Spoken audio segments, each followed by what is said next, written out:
Kanchipuram వకుడా silks నాణ్యత మా ప్రాధాన్యత. మదీనాగూడ, మియాపూర్, హైదరాబాద్ లో త్వరలో శుభారంభం. తెలంగాణ బడ్జెట్ సమావేశాలు హాట్ గా జరుగుతున్నటువంటి టైంలోనే ఫస్ట్ ఈ సమావేశాలు స్టార్ట్ అవ్వడమే బాగా లాంగ్ గ్యాప్ తర్వాత బీఆర్ఎస్ బీఆర్ఎస్ లీడర్ అనుకోవచ్చు, బీఆర్ఎస్ ఓనర్ అనుకోవచ్చు, కేసీఆర్ సభకు రావడం అదొక చర్చనీయాంశంగా మారిపోతే, కేసీఆర్ వచ్చిన రోజే కాంగ్రెస్లో జాయిన్ అయినటువంటి పటాన్చెరు ఎమ్మెల్యే గూడెం మహిపాల్ రెడ్డి ఎవరైతే ఉన్నారో ఆయన కాంట్రవర్సీకి కేర్ ఆఫ్ అడ్రస్గా మారిపోయినటువంటి సిచ్యువేషన్. ఎందుకంటే ఆయన క్యాంప్ ఆఫీస్లోనే ఇప్పటికీ కూడా కేసీఆర్ ఫోటో ఉంది, కానీ ఆయన కాంగ్రెస్ పార్టీకి సంబంధించిన ఎమ్మెల్యేగా రిప్రజెంట్ అవుతున్నారు. ఇదొకటి. దాని తర్వాత ఈరోజు ఆల్ ఆఫ్ సడన్గా ఇప్పుడు బీఆర్ఎస్కి సంబంధించిన నాయకులు కేటీఆర్ అండ్ హరీష్ రావుని ఎమ్మెల్సీ తీన్మార్ మల్లన్న ఈరోజు వాళ్ళ ఛాంబర్లో కలవడం ఇప్పుడు చర్చనీయాంశంగా మారిపోయినటువంటి సిచ్యువేషన్. బడ్జెట్ సమావేశాలు ఒకవైపు హాట్గా జరుగుతున్నాయి, ఎందుకంటే బీఆర్ఎస్ వర్సెస్ కాంగ్రెస్ పార్టీగా మారిపోయినటువంటి సిచ్యువేషన్. ఎందుకంటే పూర్తిగా పర్సనల్ ఎలిగేషన్స్ కూడా చేసుకుంటున్నారు. గతంలో మీరు ఏం చేశారు అంటే మీరు ఇప్పుడు ఏం చేశారు అన్నటువంటి మాటల యుద్ధం ఒకవైపు నడుస్తున్నటువంటి టైంలోనే ఇప్పుడు తీన్మార్ మల్లన్న బీఆర్ఎస్కి సంబంధించిన నాయకులను కలవడం ఏంటి అనేది కూడా చర్చనీయాంశంగా మారిపోయింది. రాజకీయాల్లో శాశ్వత మిత్రులు శత్రువులు ఎవరు ఉండరు అనే దానికి ఉదాహరణగా అనేటువంటిది ఒకటి మాట్లాడుతున్నారు. కొన్ని రోజుల క్రితం నుంచి మనం చూస్తూ ఉన్నాం, ఎప్పుడైతే కాంగ్రెస్ పార్టీ బహిష్కరించిందో, కాంగ్రెస్ పార్టీ తీన్మార్ మల్లన్న మీద వేటు వేసిందో అప్పటి నుంచి కూడా ఆయన బీసీ వాయిస్ని ఇంకా కొంత గట్టిగా వినిపిస్తున్నారు. గతంలో అయితే బీఆర్ఎస్ మీద ఒకలాంటి పోరాటమే చేసిండ్రు.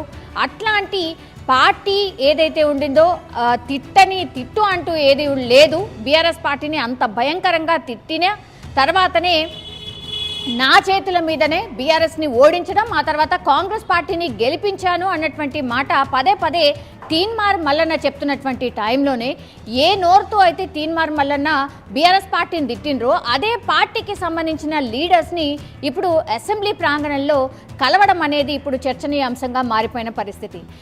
తీన్మార్ మల్లన్న ఎందుకు బహిష్కరించబడ్డాడు అందరికీ తెలిసిందే. కులగణన ఎప్పుడైతే కాంగ్రెస్ పార్టీ చేసిందో కులగణనకు సంబంధించిన పత్రాల్ని ఇవంతా ఫేక్, బీసీకి సంబంధించిన లెక్క తప్పు, పూర్తిగా ఓసీకి సంబంధించిన లెక్కని ఎక్కువ చూపిస్తూ బీసీకి సంబంధించిన లెక్కను తక్కువ చూపించారు.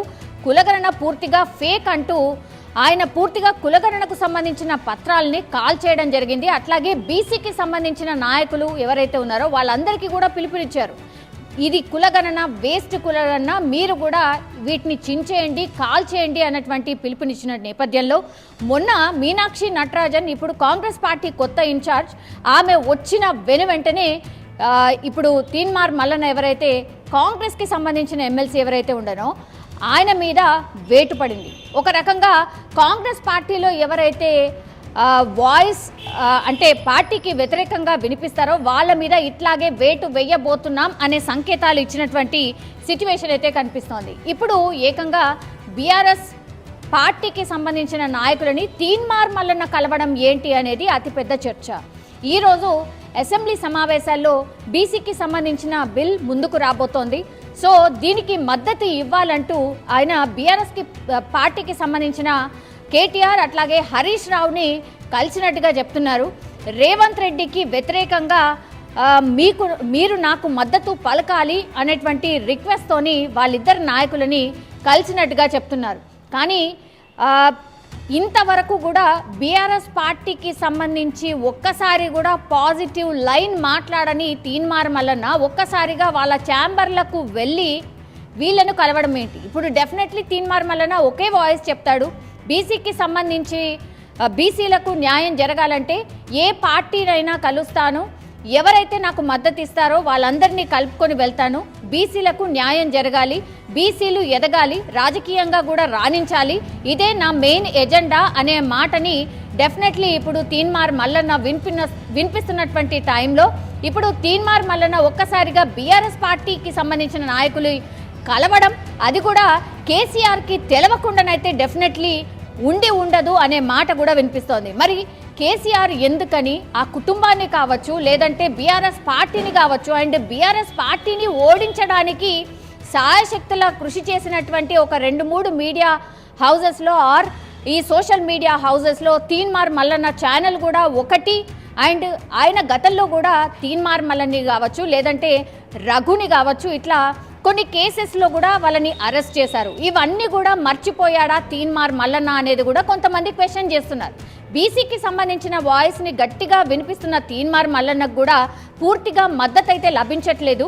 ఎందుకంటే బీసీ సభ ఎప్పుడైతే నల్గొండలో పెట్టాడో ఒక వర్గాన్ని పూర్తిగా కించపరుస్తూ అన్పార్లమెంటరీ లాంగ్వేజ్ మాట్లాడుతూ అత్యంత దారుణంగా ఒక రాజకీయ నాయకుడిగా ఉంటూ కూడా ఇట్లాంటి లాంగ్వేజ్ ఎవరు వాడకూడనటువంటి లాంగ్వేజ్ వాడినప్పటికీ కూడా ఇప్పుడు బీఆర్ఎస్ నాయకులు మరి ఎందుకని తీన్మార్ మల్లన్నని మీట్ అయ్యారు, ఇది కూడా ఒక క్వశ్చన్ అయితే రైజ్ అవుతున్న పరిస్థితి అయితే కనిపిస్తోంది. డెఫినెట్లీ దీనికి సంబంధించి కూడా కౌంటర్లు ఈరోజు చూసే అవకాశం అయితే కనిపిస్తుంది. ఎందుకంటే చాలా తొందరగా ఇట్లాంటి వార్తలు చేరిపోతూ ఉంటాయి సోషల్ మీడియా ద్వారా అనుకోండి, లేదంటే అసెంబ్లీ లాబీలోనే జరిగింది ఇది. కాబట్టి కాంగ్రెస్ పార్టీ కూడా దీనికి కౌంటర్గా డెఫినెట్లీ ఒక గట్టి వాదన ఆర్ ఒక ఎన్కౌంటర్ లాగానే ఈ బిల్ ప్రవేశపెట్టిన తర్వాత మాటల యుద్ధం నడిచే అవకాశం అయితే కనిపిస్తోంది. కానీ ఇప్పుడు చర్చనీయాంశం ఏంటి అంటే తీన్మార్ మల్లన్న బీఆర్ఎస్ నాయకులను కలవడం ఏంటి, అది ఏ విషయమైనా కావచ్చు, ఆయనను కలవడం ఏంటి, మాట్లాడడం ఏంటి, అట్లాగే తీన్మార్ మల్లన్న వెళ్ళి ఈ నాయకులని కలవడం, వాళ్ళు కూడా తీన్మార్ మల్లన్నను ఆహ్వానించడం, మాట్లాడడం ఏంటి అనేది కూడా ఇప్పుడు అతిపెద్ద చర్చగా మారిపోయింది.